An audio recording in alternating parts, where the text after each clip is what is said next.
What's up mga ka-idol? This is Anwar TV again, nagbabalik mga ka-idol, no? So, syempre napadaan na kayo dito sa aking YouTube channel.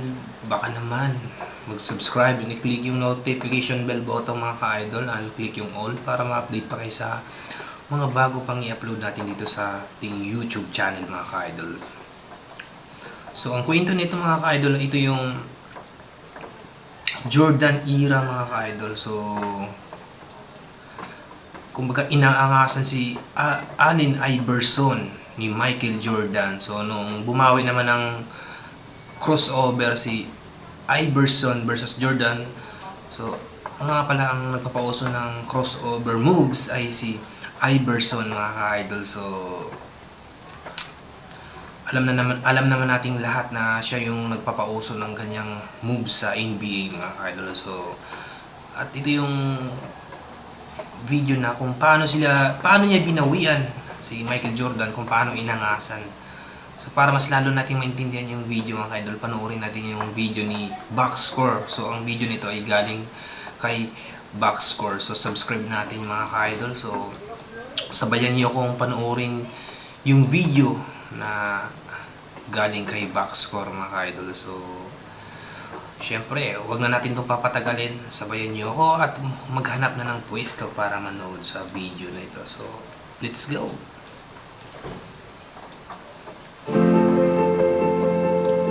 Noong 2016 sa kanyang induction sa NBA Hall of Fame, isa sa tiningalang pangalan ni Allen Iverson si Michael Jordan. No Hall of Fame Allen Iverson standing at this podium if it wasn't for this guy. He gave me the vision, man. I wanted to be like Mike. You know what I mean? Malaki ang impluensya ni Jordan sa career ni Iverson. Pero sa kauna-unahan nilang pag-uusap taong 1997, much to his surprise, hindi inasahan ni Iverson ang maangas na unang 5 salita at bati na natanggap niya kay Jordan. Kung ano ito at kung paano ito tinanggap ni Iverson ang babalikan natin ngayon. Sasaliwain din natin ang kwento sa likod ng iconic crossover ng 6-feet point guard ng Philadelphia versus Air Jordan. Dream come true para kay Allen Iverson ang makatungtong ng NBA at finally ay makaharap ang kanyang hinahangaan. Si MJ ang itinuring niyang basketball childhood hero. At nang unang makapag-usap si Michael Jordan at Allen Iverson taong 1997 sa isang All-Star Weekend, may lalim ng 4 championships at 4 MVP ang 6'6" shooting guard ng Chicago Bulls.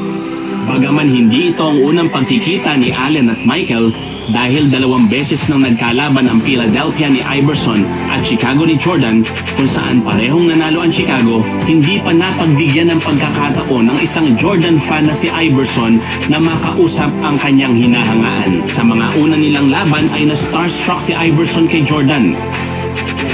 For the first time in my life, a human being didn't look real. Nakatingin lang siya sa uniforme at sapatos ng kanyang idolo, isang dream come true para sa isang tagahanga. Nagkaroon ng golden chance ang combo guard ng Sixers na makausap ang noon ay 4-time MVP na si Jordan sa isang All-Star Weekend. Maglalaro si Jordan para sa All-Star Game at si Iverson naman sa Rookie Game. Pagpasok ni AI sa locker room, finally, nabigyan siya ng pagkakataon na makausap at mabati si Jordan. Sa pagtatagpo nila, ayon kay Iverson, ito ang unang 5 salita na lumabas sa bibig ni Michael Jordan.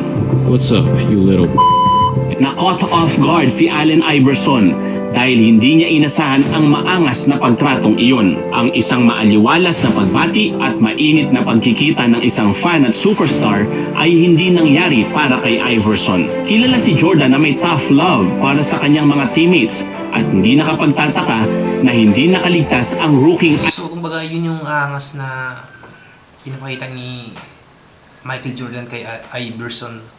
Hey, what's up, little Vit, no? So, yun ang di makakalimutan ni Iverson. So, kumbaga, para sa akin naman ganun, okay lang, sir. Idol kita, no? Iverson dito. What's up, you little At isa pa, hindi naman ordinaryong rookie si Iverson. siya ang number 1 draft pick ng 1996 at talagang nag-ingay si AI lalo na sa kanyang unang laro sa NBA kung saan nagtala siya ng 30 points, 6 assists, 2 rebounds at isang steal. Alam ni Jordan ang kakayahang ito ni Iverson. Sa katunayan, sa isang interview sa pangalawa nilang match kung saan nagposte si Iverson ng 32 points versus sa defending champion na Bulls, ay ni-recognize ni MJ ang kakayahan ni Iverson at nagbanggit pa kung ano-ano ang kailangan nitong i-improve. Pero para kay Jordan, since parehas naman silang nasa pro league, walang idol-fan relationship kapag nasa hardcourt. May the best player win palagi. Hindi naman minasama ni Iverson ang una nilang pag-uusap ni Jordan at patuloy pa rin tiningala si MJ para maging pinakamahusay na version ng player na magagawa niya kapag nasa court. Ang pagkakataong iyon sa halip ay nagpa-realize sa rookie sensation ng Hampton, Virginia na bagaman tagahanga siya ng dati ring 1985 Rookie of the Year na si Jordan, ang NBA ay serious competition at dapat na lagi niyang ibigay ang the best niya kahit si Jordan ang kaharap niya. It turned out na ginamit ni Iverson ang di niya makalimutang encounter na iyon with MJ.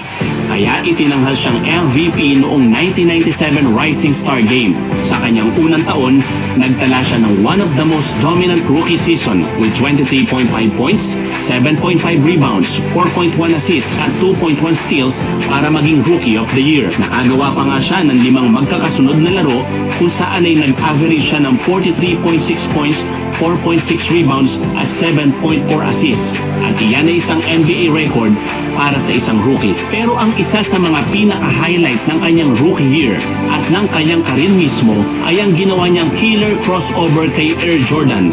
Sa una nilang game, So pagkatapos ito na yung bawi ni Allen Iverson mga idol. So kinakrossoveran niya si Michael Jordan. year at ng kanyang karir mismo ay ang ginawa niyang killer crossover kay Air Jordan. Sa una nilang game, pagkatapos ng unang pakikipag-usap sa kanya ng 14-time All-Star, kung saan naging iconic ang tirang iyon sa kasaysayan ng NBA. Noong March 12, 1997, nang muling magharap ang Philadelphia at Chicago after the All-Star break, ini-expect ng lahat na ido-dominate ng Bulls ang Sixers. Naging dikit ang laban at much to the delight of the Philadelphia fans ang ginawa ni AI kay Jordan sa play na ito.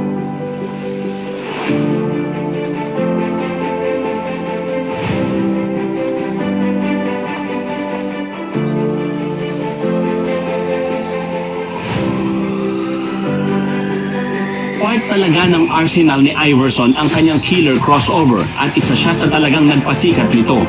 Isang crossover at saka susundan ng style ng isang jump shot o kaya ay isang layup. Pero para gawin ito ng isang rookie sa isang Michael Jordan ay grabe ang naging impact sa NBA lalo na sa basketball community ng Philadelphia. Kakaunti na lang ang nakakaalala na Chicago ang nanalo sa laban, 108-104. Pero marami pa rin ang nakakatanda na once upon a time may gumawa ng ganito kay Michael Jordan. Bilang rookie, hindi kaagad naintindihan ni Iverson ang kanyang ginawa until nagkaedad na siya at may maliliit na batang lumalapit sa kanya para kumpirmahin na siya ang player na nag-crossover kay MJ. Talagang ang gawin ang ganitong play was such a big impact dahil ginawa niya sa best of the best noon ng liga. Ang game na iyon ay hindi naman naging passing of torch sa susunod na Jordan dahil si MJ pa rin ang nag-champion at ang nag-finals MVP. At syempre, hindi naman naungusan ni Iverson si Jordan sa kanilang basketball career.